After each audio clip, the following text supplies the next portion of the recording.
شروع میں وہ جو لٹرلی جو ساتھ میں پیدا ہوتے تھے ان کی شادی رب نے پروہیبٹ کر دی، منع کر دی.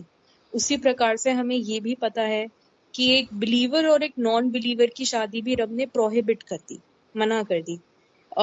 But at the same time کیا بابا جی ایسا بھی ہو سکتا ہے کہ جس ویکتی سے ایک انسان کو ہدایت ملی ہو یا وہ اس کے گرو کے درجے پہ ہو تو وہ اس کا لائف پارٹنر بن سکتا ہے؟ کیا یہ بھی رب نے پروہیبٹ کرا ہے کہ جو آپ کی ہدایت کا سورس ہو، جو آپ کے گرو کا سورس ہو، آپ اس کو اپنا لائف پارٹنر بناؤ؟ کیا یہ الاؤڈ ہے؟ اسپرچویلٹی میں کوئی ایسا مقام نہیں ہے کہ جس کے لیے رب نے کسی کے لیے پروہیبشن لگائی ہو. اسپرچویلٹی میں کوئی ایسا گریڈ، کوئی ایسا پد، کوئی ایسی جگہ، کوئی ایسی سٹیج نہیں ہے کہ جہاں رب نے اسپرچویلٹی کی وجہ سے شادی کے اوپر کوئی پابندی لگائی ہو. بلیور اور نان بلیور کی پابندی ضرور ہے. اگر کوئی شخص سے بلیور ہے تو ایک کامن سا، عام سا آدمی جو ہے دوسری طرف اپنا لائف پارٹنر جتنا مرضی کوئی اسپرچویلٹی میں ہائیلی ایلیویٹڈ ہو اس کے ساتھ شادی کر سکتا ہے. اس کے لیے تو کوئی ایسی ریسٹریکشن نہیں ہے، ایشور کی طرف سے کوئی ریسٹریکشن نہیں ہے. ایک کامن لیڈی، ایک عام سی عورت کسی پرافٹ اور میسنجر کی پتنی بھی بن سکتی ہے. شرط صرف یہ ہے کہ she should be a believer. بس بلیور ہونا is the must condition. Spirituality میں ہائیلی ایلیویٹڈ ہونا از ناٹ اے کنڈیشن. اس سے آگے جو چیز ہے نا کہ خیال کوئی کتنا رکھے اس چیز کا، وہ بندے کے اپنے ایٹیکیٹس پہ، اپنے مینرز پہ، اپنے لب و لہجے پہ، اپنے لحاظ پہ، اپنے رکھ رکھاؤ پہ، اپنے سماج پہ، اپنی عزت پہ، یہ ان چیزوں کے اوپر ہے. ٹھیک ہے نا؟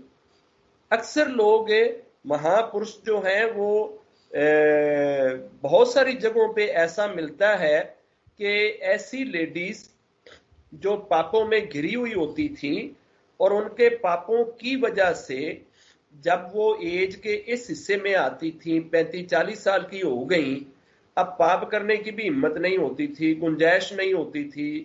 یہ جو 18-20 سال سے لے کر 40 سال تک انہوں نے ناچ گانے، ڈانس، بلدکار، یہ وہ سب کچھ کر لیا ہوتا ہے. اب اس وجہ سے سوسائٹی میں ان کی ایک مشہوری ہو چکی ہوتی ہے کہ یار اچھا فلاں وہ تو جی ہے ہی اس طرح کی، فلاں اچھا وہ ایکٹر، اس نے تو یہ کیا ہے، اس نے تو فلاں فلاں سے یہ کیا ہے. ایسی عورتوں کو مہاپرش شادی کا میسج بھیجتے تھے.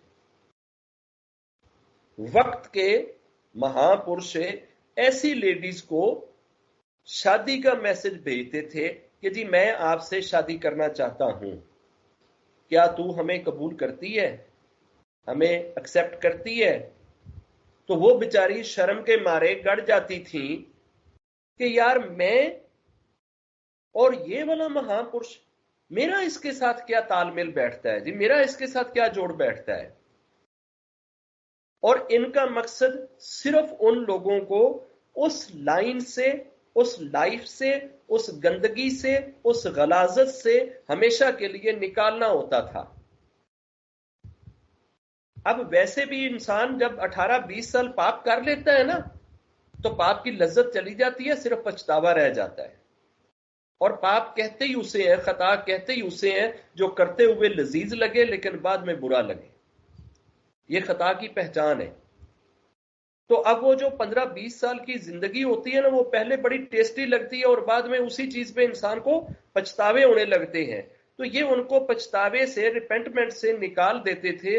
اور جب ایک بندہ سچے دل سے ریپینٹمنٹ میں آتا ہے، پچھتاوے میں آتا ہے اور سچائی کے ساتھ رب کی طرف آتا ہے، تو پھر یہ لیڈیز ایسا رب کا شکر کرتی تھی کہ ربا میں نے ساری زندگی تیری خطائیں کری ہیں، تیرے خلاف اپنی زندگی گزاری ہے، میں نے جوانی تیرے حکموں کے الٹ گزاری ہے، اور تو نے مجھے یہ چیز بخشی ہے، تو نے میرے نصیب میں یہ لکھ دیا ہے. تو وہ جو ان کے نصیب میں لکھا ہوتا تھا اس پہ وہ اتنا رب کا شکر کرتی تھی کہ ان کو خود تعجب ہوتا تھا کہ یہ چیز رب نے ہمیں دی کس طریقے سے ہے، ملی کس طریقے سے ہے. تو رب سے جو بندے کا تعلق ہے نا، یہ دل کی دنیا ہے، یہ باہر کی دنیا نہیں ہے. کسی بھی انسان سے کوئی بھی شخص شادی کر سکتا ہے، شرط صرف اور صرف بلیو کی رب نے ضرور رکھی ہے کہ ایک بلیور سے شادی کرے گا تو وہ لافل شادی ہے، نان بلیور سے شادی کرے گا تو وہ ان لافل شادی ہے. ٹھیک ہے، اس سے ہونے والے بچے ان لافل ہوئیں گے، اس کے ساتھ آپ کا ریلیشن ان لافل ہی گنا جائے گا. جتنی دیر آپ اس کے ساتھ رہو گے، پورا وہ زندگی، وہ جیون آپ کا، وہ آپ کے لیے پاپ لکھا جائے گا. Believer can't live in marital life with a non believer. اب اگر کوئی سچویشن ایسی ہے کہ ایک کپل آلریڈی پہلے چلتا آ رہا ہے، اب اس میں اگر ایسی سچویشن آ گئی ہے کہ ایک لائف پارٹنر نے بلیو کو ایکسپٹ کر لیا اور ایک سٹل نان بلیور ہے، اگر نان بلیور کے ساتھ رہتے ہوئے اس کی لائف سموتھ چل رہی ہے اور چھوڑ کر اس کو اتنی دقت آتی ہے کہ جینا مشکل ہو جاتا ہے، تو ایسی صورت میں اس کے دل کی جو پوزیشن ہے وہ رب کو پتا ہے. اگر وہ اپنی کسی مجبوری کی بنا پہ اس نان بلیور کے ساتھ اپنے دن بتا رہا ہے تو رب جانتا ہے. ٹھیک ہے نا؟ اس صورت میں رب اسے معاف ضرور کر دے گا، لیکن اس پہ کوئی پھل نہیں اسے ملے گا. پھل تو برداشت کرنے پہ، اس سے نکل جانے پہ ہے نا. تو یہاں رب کی طرف سے معافی ضرور مل جائے گی، لیکن آپ کو ریوارڈ اس کا کوئی نہیں ملنا. بس آپ تو اپنی وہ سمسیا سے بچنے کے لیے ایک آپ نے سر دیا ہوا ہے اور آپ بیٹھے ہوئے. تو رب کہتا ہے کہ جی ٹھیک ہے، آپ گزارا کر لو جیسے آپ کا گزارا ہوتا ہے، میں آپ کے اوپر تنگی نہیں لاتا. اور اگر کوئی تنگی خود ایکسپٹ کر لیتا ہے اور تنگی کے راستے پہ چلا جاتا ہے، تو رب کو ہر تنگی کا پتہ ہے، رب کو ہر آزمائش کا پتہ ہے، رب کو ہر تکلیف کا پتہ ہے. تو رب نے بندے کے لیے نا کوئی ایسی قید نہیں بنائی، کوئی ریسٹرکشن نہیں ایسی رکھی کہ جس کے ذریعے سے رب کے اوپر انسان آروپ لگا سکے کہ رب ہو کے جی انہیں انج کیوں کیتا ہے، رب ہو کے انہیں انج کیوں کیتا ہے. تو رب انسان کو بڑی ڈھیل دیتا ہے، بڑی چھوٹ دیتا ہے، اور رب کے بندے بھی انسانوں کو بڑی ڈھیل دیتے ہیں، بڑی بڑی چھوٹ دیتے ہیں. وہ ایک لیڈی کی بھی کتھا اپنے ادھر شیئر کری تھی نا، کہ جو کسی بستی کے بہت سارے جوانوں کو خراب کر چکی تھی، اور بستی کے جو بڑے بوڑھے تھے اور جو بوڑھی اماں تھی جو ایج میں 60-70 سال کی تھی، بڑوں کو ظاہر ہے کہ اس طرح کے پاپوں کی زیادہ فکر ہوتی ہے، آنے والی جنریشن کی زیادہ فکر ہوتی ہے. یہ سارے اکٹھے ہو کے نا جتھے کی شکل میں ایک وقت کے مہا پرش کے پاس گئے اور اسے جا کر کہا کہ جی آپ بھی ہماری بستی میں رہتے ہیں اور ہماری بستی میں اتنی وہ گندی ایک عورت بھی رہتی ہے، آپ دن رات ہمارے لیے نیکی کرتے ہیں، پرارتھنائیں کرتے ہیں، عبادت کرتے ہیں، پوجا کرتے ہیں، پاٹ کرتے ہیں، آپ جتنی ہمیں بلیسنگ دیتے ہیں وہ رات بھر دے وچ اتنی سانو اپوتر کر دیندی ہے. پوری بستی کے جوانوں کو وہ خراب کر رہی ہے، پوری بستی کے لڑکوں کو اس نے تباہ کر دیا ہے، وہ یہ کر رہی، وہ کر رہی ہے. تو آپ کسی طریقے سے نا اس کو یہاں سے نکال. ہم سب تو اس کو کہہ کے تھک گئے ہیں ہمارے کہنے پہ، تو وہ جناب نہ کچھ سنتی ہے نہ مانتی ہے. تو یہ مہا پرش جو ہے اس دن اپنا بوریا بسترا لے کے نا، اپنا وہ چاٹ لے کے، وہ کلیم جس کے اوپر یہ متھا ٹیکتے ہیں، وہ لے کے تو اس کے دوارے پہنچ گئے. وہ جو سیڑھیاں اس کی چڑھتی تھیں ادھر جا کے بٹھا کے اپنی مالا پڑھنا شروع کر دی. اب جو لڑکا آئے اور آگے بابے جی نو بیٹھے دیکھے تو آج تو بابا آیا بیٹھا ہے، بڑی گل ہے، چلو بھی پیچھے چلو. ہوں بابے دے ہوندیاں تو نہیں کوئی سیڑھیاں چڑھ سکتا سی. آدھی رات گزر گئی، کوئی گاہک ہی نہیں آیا. تو اس نے 11:30-12 بجے کہا کہ جاؤ ذرا نیچے پتہ کرو اپنی وہ نوکرانی سے کہ آج کیا کارن ہے کہ آج ہمارے پاس کوئی بھی نہیں آیا. اس وقت تک تو ہماری محفل پیک پہ ہوتی تھی، 10 بجے شروع ہوتی تھی، 12 بج گئے، تو 12 بجے تک تو ہم بوری پیسوں کی اکٹھی کر لیتے تھے، تو آج 1 روپیہ بھی نہیں ملا. تو اس نے وہ جناب نیچے جا کر دیکھا تھا کہ بابا بیٹھا مالا جپی جا رہے. کہ آج گاہک شاید کوئی نہیں آنا، آج دی رات خالی ہے. کیوں؟ کیونکہ تھلے ایک بابا بیٹھا سر پھریا، وہ اتنے مالا جپی جا رہے. انہوں نے کہا بلاؤ اس بابے کو اوپر لا. اور بابے کو اس نے جناب اوپر بلایا. اس نے بڑی غصے سے آئی بابے کے پاس. بابا کو خدا دا خوف کر, وہ تیرا ساڑے نال کی لینا دینا بھائی, وہ تیری الگ زندگی ہے, تو ایک پوتر انسان ہے, تو رب کا بندہ ہے, تو گاڈ کنیکٹڈ ہے, اور تو ایک نائکا کے دربار میں ادھر کیا لینے آ گیا ہے؟ میں تو بلتکارن عورت ہوں, میں تو یہ ہوں, میں وہ ہوں, تو اس کتی کمینی کے پاس کیا, ادھر کیا تھا آپ کا کام؟ کیوں آئے ہو ہمارے پاس؟ کیوں ہماری روزی میں لات مار رہے ہو؟ تو ایسے نہ کرو. اس نے کہا بس مجھے نا صرف یہ بتاؤ کہ تم ایک رات میں کماتی کتنا؟ اس نے کہا جی میں اتنا کماتی. اس نے کہا اگر ہم پے کر دیں تو رات ہماری؟ جی بالکل. چھوڑ میں کیا ہوں, میں مہا پرش ہوں یا میں گرو ہوں یا سنت ہوں, اس چیز میں نہ جا. تجھے تو تیری کمائی سے قرض ہونی چاہیے نا. تیری آدھی رات تو خراب ہو ہی گئی ہے نا, میں اس کی بھی پیمنٹ کرتا ہوں. جو آدھی بچی ہے میں اس کی بھی پیمنٹ کرتا ہوں. بتا تیری رات کی پیمنٹ کتنی؟ اس نے پیمنٹ بتا دی. انہوں نے شاپر پکڑا کے اس کو پیسوں کا دے دیا. گن لو اس نے گنے تو پیسے پورے. ہاں آپ بتاؤ بابا کیا کرنا؟ مجھے کرنا کیا, جاؤ جا کر کپڑے چینج کرو, نہاؤ دھو, پوتر ہو کے میرے پاس آؤ. اب یہ جاتی ہے نہا دھو کے نئے کپڑے پہن کے پوترتا کی حالت میں اس کے پاس آ جاتی ہے. یہ اپنا وہ ٹاٹ بچھاتے ہیں, قلین بچھاتے ہیں, اور کہتے ہیں کہ جیسے میں رب کے آگے متھا ٹیک رہا ہوں نا, ایسے تو بھی میرے ساتھ متھا ٹیک. بس تو نے اتنا کام کرنا, مجھے تم سے صرف یہی چاہیے. اس نے کہا پاپا یہ کام کرنے کے لیے تم اتنے پیسے پے کر رہے ہو, صرف ایک متھا ٹکانے کے لیے؟ تمہیں ہم سے کوئی غرض نہیں ہے؟ مجھے نہیں, آپ سے کوئی غرض نہیں. پھر میرے شریف سے بھی کوئی غرض نہیں ہے. اللہ آپ کے شریف سے بھی کوئی غرض نہیں ہے. تو پھر پیمنٹ کس چیز کی کری؟ کیا متھا ٹیکنے کی کری؟ شاید یہ چھوڑنا کہ پیمنٹ کس چیز کی کری. بس اب رات تو میری ہے نا, تیرا میرے ساتھ ایگریمنٹ ہے نا, جو میں کہوں گا وہ تو کرے گی. بس تو میرے ساتھ متھا ٹیک. اور جب اس میں متھا ٹیکا ہے تو اب ایک مہا پرش کی سچی ارداس جو ہے وہ رب کے دربار میں شروع ہو جاتی ہے. میرے رب تو جانتا ہے کہ میں ایک انسان ہوں, میں کوئی پرافٹ اور میسنجر نہیں ہوں. میں کسی بھی انسان کو اس سے آگے نہیں لا سکتا کہ وہ تیرے آگے ماتھا ٹھیک. میری بسا, میری اوقات اور میری پہنچ صرف اتنی ہے. میرے رب میں گناہ گار بندہ ہو کے اسے یہاں تک لے کر آ گیا ہوں. اس سے آگے میرے ایشور دلوں کی دنیا بدلنا یہ تیرا کام ہے, یہ میرا کام نہیں. میں تو دل کو یہاں تک لا سکتا ہوں, دماغ کو یہاں تک لا سکتا ہوں, ایک ماتھے کو یہاں تک لا سکتا ہوں. اس سے آگے کا سارا کام میرے ایشور اب تیرا ہے. میرے رب اب میری لاج رکھ لو, میری لاج رکھ لو. یہ اس وقت پاپ میں ہو سکتی تھی, یہ اس وقت ناچ گانے میں ہو سکتی تھی, یہ اس وقت دارو پی کے بے ہوش ہو سکتی تھی, یہ کسی کے ساتھ فزیکل ریلیشن میں ہو سکتی تھی. میرے ایشور یہ تو جانتا ہے کہ اس وقت اس کی کیا پوزیشن ہوگی. ابھی تو تیرے آگے متھا ٹیکے ہوئے ہیں. میں جانتا ہوں میرے ایشور یہ بڑی پاپی ہے, بڑی گناہ گار ہے, بڑی خطا کار ہے, اس نے بڑے گناہ کیے, لیکن میں اتنا ضرور جانتا ہوں تیری رحمت سے زیادہ نہیں, تیری بخشش سے زیادہ نہیں. تیری رحمت اور بخشش اس کے گناہوں پہ بھاری آ سکتی ہے, اس کے گناہ تیری رحمت پہ بھاری نہیں ہو سکتے. میرے ایشور آج اس کو معاف کر دے.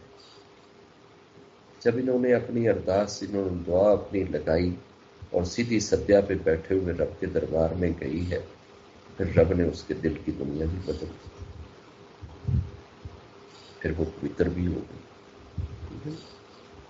میرے بچے, اس نائکا کی نسل سے 7 نسلوں تک مہا پرش پیدا ہوئے.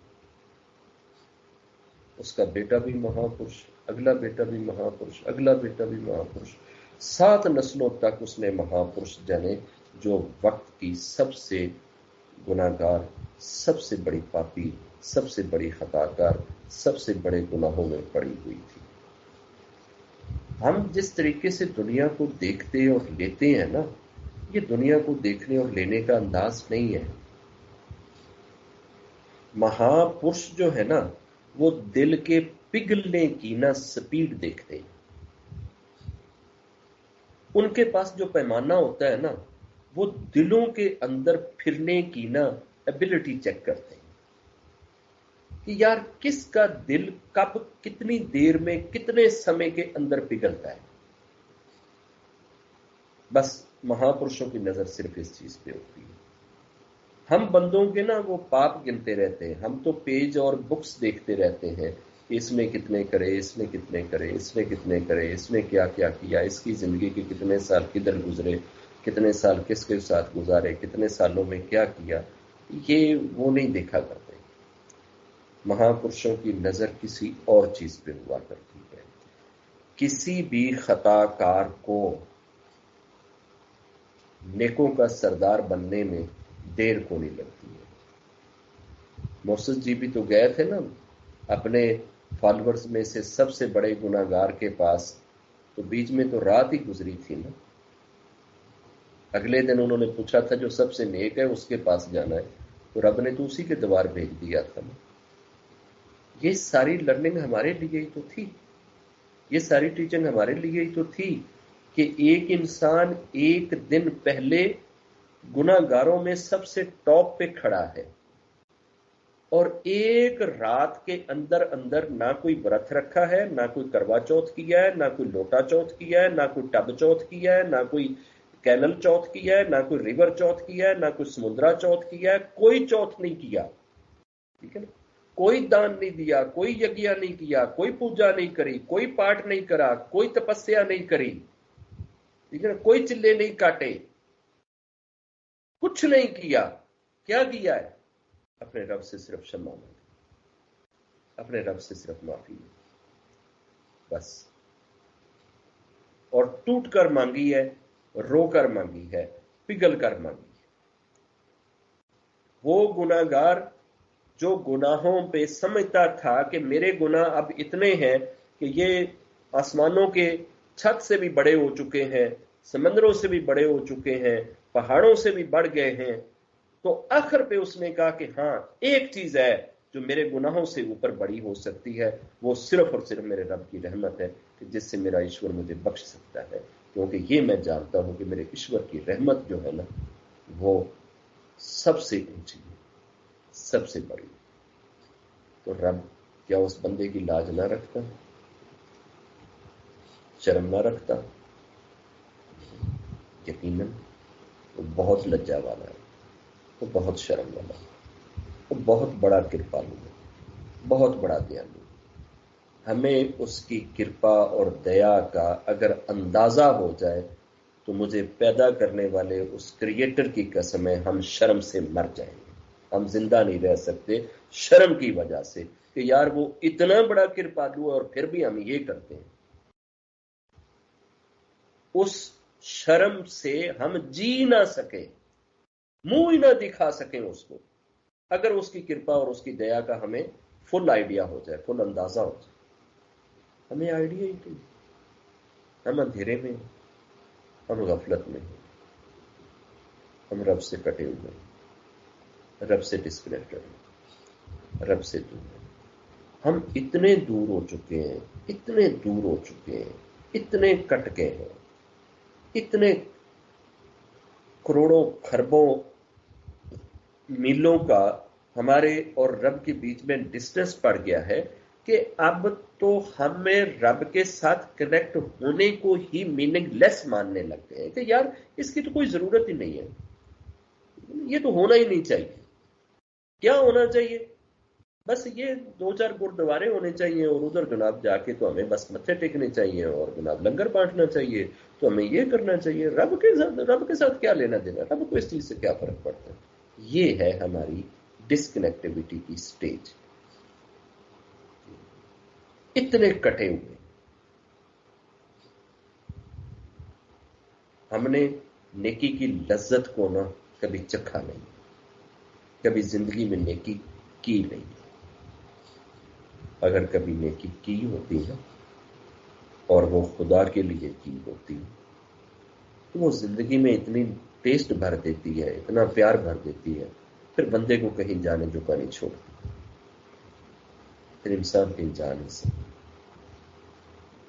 اس ٹیسٹ کے آگے نہ تو آج تک کسی راجے کے تاج میں وہ ٹیسٹ آئے، نہ وہ کسی امیر کی تجوری میں پڑے ہوئے گولڈ کے اینٹوں میں وہ ٹیسٹ ہے، نہ وہ کسی بزنس مین کے سیٹ ہونے میں وہ ٹیسٹ ہے، اور نہ ہی وہ کسی اشرم کے بہت اونچے وہ استھان پہ بیٹھنے میں وہ ٹیسٹ ہے، اور نہ کسی بہت بڑے 20-22 اسکیل کے گریڈ کے کسی اپوائنٹمنٹ پہ بیٹھنے میں وہ ٹیسٹ ہے، اور نہ کسی M L A, M P اور کوئی یو این او میں بیٹھ کر کسی سیکٹری لیول کی سیٹ میں وہ ٹیسٹ ہے۔ ہم نے وہ ٹیسٹ کبھی لیا، اور جب آ گیا نا تو پھر وہ جانے نہیں دے گا۔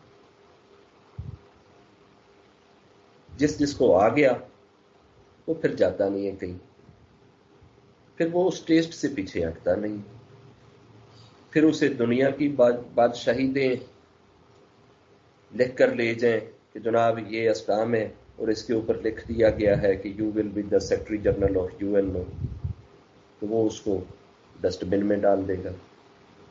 اس کو لکھ کر لے جاؤ کہ you will be the president اور پرائم منسٹر آف فلان دیش، تو وہ اس کو ڈسٹ بن میں ڈال دے گا، پھاڑ دے گا۔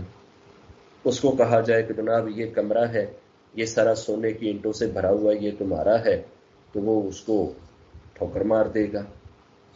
اس کو کائنات کے حسین ترین نظاروں میں لے جاؤ کہ یار اس میں شاید یہ کھو جائے، وہ اس سے منہ موڑ لے گا۔